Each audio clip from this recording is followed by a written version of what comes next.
Hi guys, this is Will Benza, Realty TV. For today's, meron naman tayong another furnishing vlog. This condominium is furnished and fully fitted by Team Joby Balagtas or the JB Condo Decor. So meron din silang YouTube channel. So paki-follow. So guys, ngayon nandito tayo sa Azure, Bikutan, Parañaque to feature this studio unit.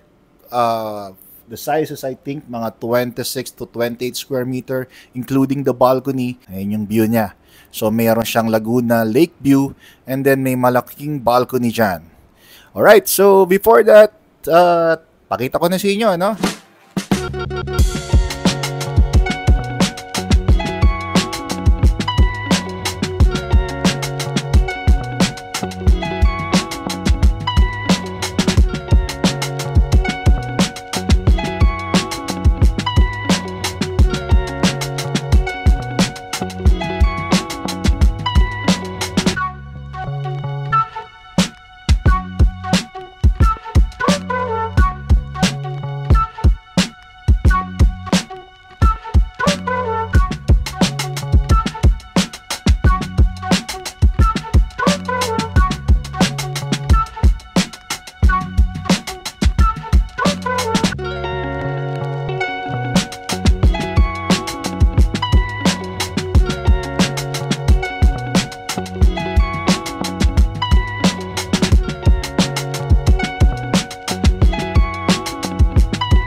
Itong bed nakikita nyo, this is a queen size bed and ito ginawa to outside, no?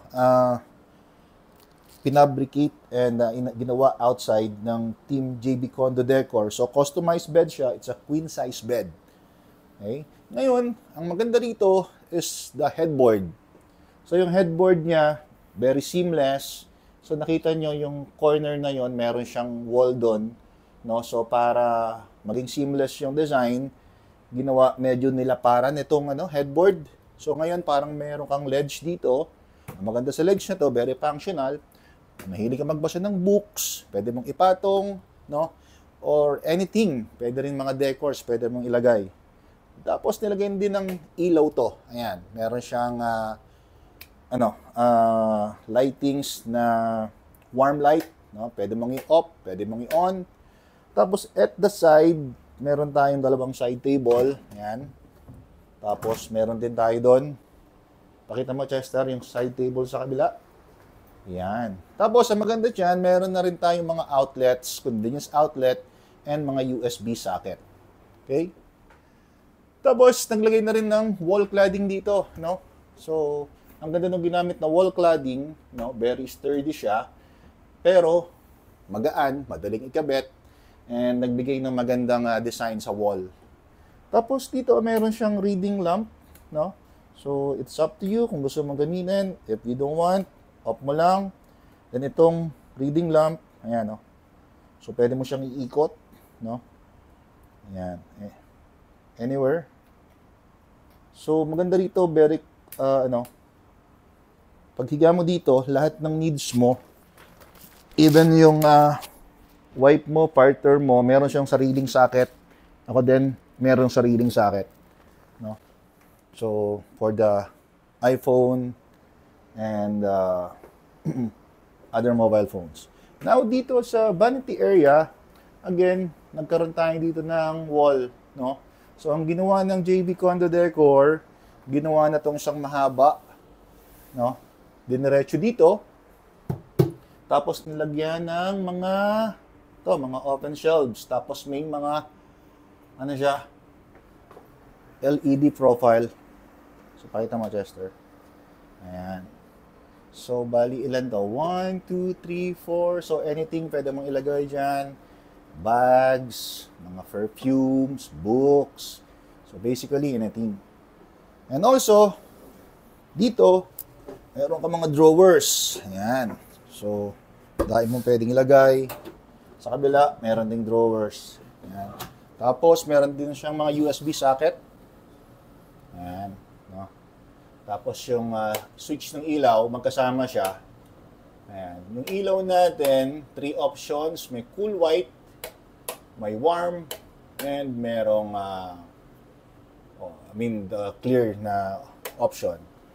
Tapos, meron din tayong full-size mirror dito. Half lang. So, habang nagla-laptop ka, so, ayan. Then, meron kang view dito. Or nagme-makeup ka, maliwanag. So, anything, no? Sobrang naging spacious. Or kung gusto mo, dito ka lang. Ayan. Coffee ka.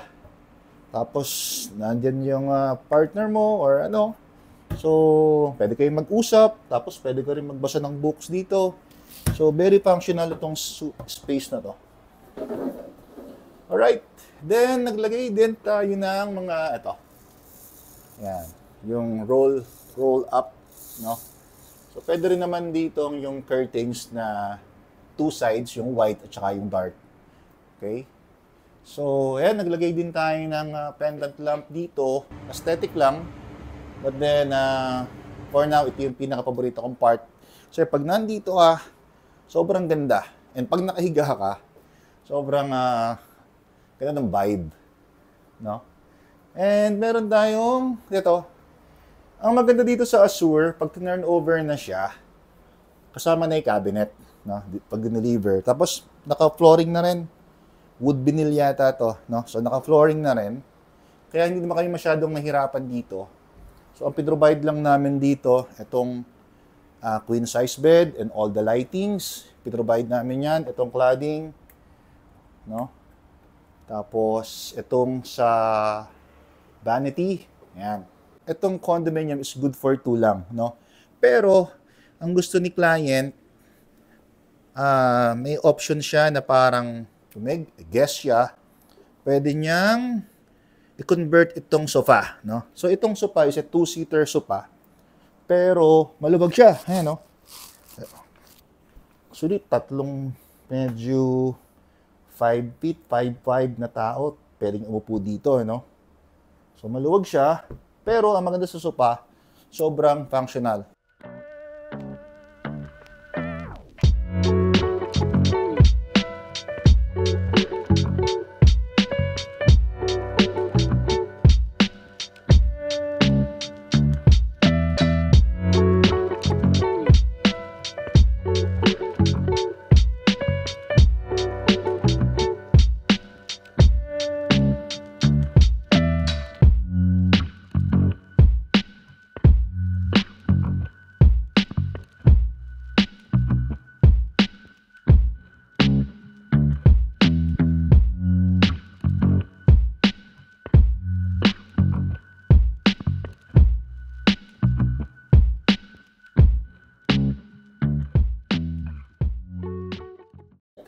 So, then next, itong likod, ganun din, no? Meron naman siyang column dito. So, naglagay lang tayo ng ledge dito para medyo pumantay. Tapos, ayan na rin. Parang additional na design. Okay, and dito sa part na to, medyo maliit. Kasi, again, may column. Tapos, ito, may kasama na siyang TV. So, sabi ni owner, ito na lang gamitin. So, yan. Naglagay din tayo dito ng, ayan. Meron tayong mga storage. And tapos, meron tayong LED lighting. So, soft lang yung lightings niya. Tapos, 2-seater. Itong dining kasama na rin to. So, again, ito lang pinrovide namin dito. Naglagay tayo ng wine rack, tapos additional na storage or additional na cabinet for the microwave. So, yun. Ito, kay client na rin to. Also, this one, nung tinurn over, ito na yan. Meron na rin cooktop. Meron na rin ganito. No? Ayan. So, okay dito sa Azure almost kasi furnished na. Ito, pinalagay ni client, meron tayong puti na backsplash para malinis lang. Then, naglagay tayo ng track light dito. Ayan o. Kita may track light, Esther. Ayan. Ang mga lightings tulad nito, nilagay natin to para ipakita tong simple wall art. So, gusto ko lang pakita sa inyo kasi from the bed, meron pa tayong 2 storage dito. Yan. Extra storage. So, yun na kasi yung problem ni client or ni owner. Wala siya mapaglagay ng mga gamit niya.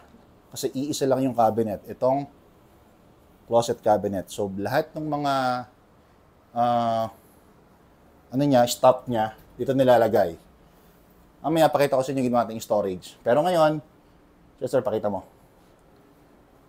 So, ayan. Pero ngayon, ayan, lahat ng damit pwede mong ilagay. Even yung heavy luggage. Gumawa tayo dito ng shoe rack. Ayan. Shoe rack to. Open natin, ha? Ayan. Ang laking shoe rack nito, no? So, ito, adjustable to. Pwede pang i-adjust. No? So, dito, ayan, shoe rack din or and storage. Tapos, nilagay natin ng mga ilaw yan. Para maganda, no? Ang mga switch, ito lang yung mga switch niya, oh. Ayan. Tapos, again, naglagay tayo ng USB socket. So, para yung cellphone mo, pwede ka mag-charge. Doon din, pwede ka mag-charge. Tapos, itong ilalim, so kasi normally, ang mga Pinoy mahilig mag-chinelas or mga, yan, yung mga sandals. So, pagkahubad, natin nilagay. Yan. No? Para easy, madali mong isuot, madali mong hubarin. Okay, then, of course, additional storage to. Ayan. Pwede mong ilagay anything. So, ito kasi naging problem ni client. Wala siyang mapaglagay ng mga anik-anik. So, ayan, no? So, pakita mo, Chester. Dito ka. So, yun. Lahat. Pati yung mga panlinis, nandyan. So, malaki pa to. Adjustable din to. So, sobrang daming pwedeng ilagay dyan. Tapos, lahat ng mga ilaw natin, ayan, dito. So, pagpasok mo pa lang, may ilaw na. Kasi nung una, ang dilim eh. So, warm, cool. Ayan. So, ayan. Then, for the toilet and bath, ang dito, naglagay lang tayo ng mirror cabinet. Kasi nung una, sobrang kalat din ito eh. So, inayos natin, ito lang sikreto. So, ayan, nandyan yung mga panlinis. Tapos dito, ganun din. Meron din to. Pakita mo, Chester. Ayan. So, ngayon, di ba? Ang linis lang, tingnan. Tapos, meron tayong LED na rin dito. Ayan, no? Ayan natin to. Ngayon. Tapos, 3 colors din. Ito na gusto. Tapos, ito, naglagay din tayo ng ayan. Glass enclosures. Kasi dati, shower curtains lang.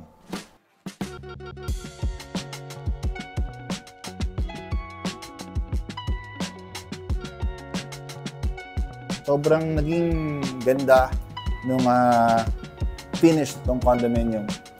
So if you want ng magpa-furnishing or service or paggawa ng mga storage, kontakin nyo lang si JB Condo Decor. Ilalagay ko yung link and yung kanyang Facebook page and mobile number, Viber and WhatsApp dito sa ilalim and sa link. And of course, if mahilig kayo sa mga ganitong content, please subscribe to my YouTube channel, Will Danza Realty TV. So again guys, as always, see you on my next vlog.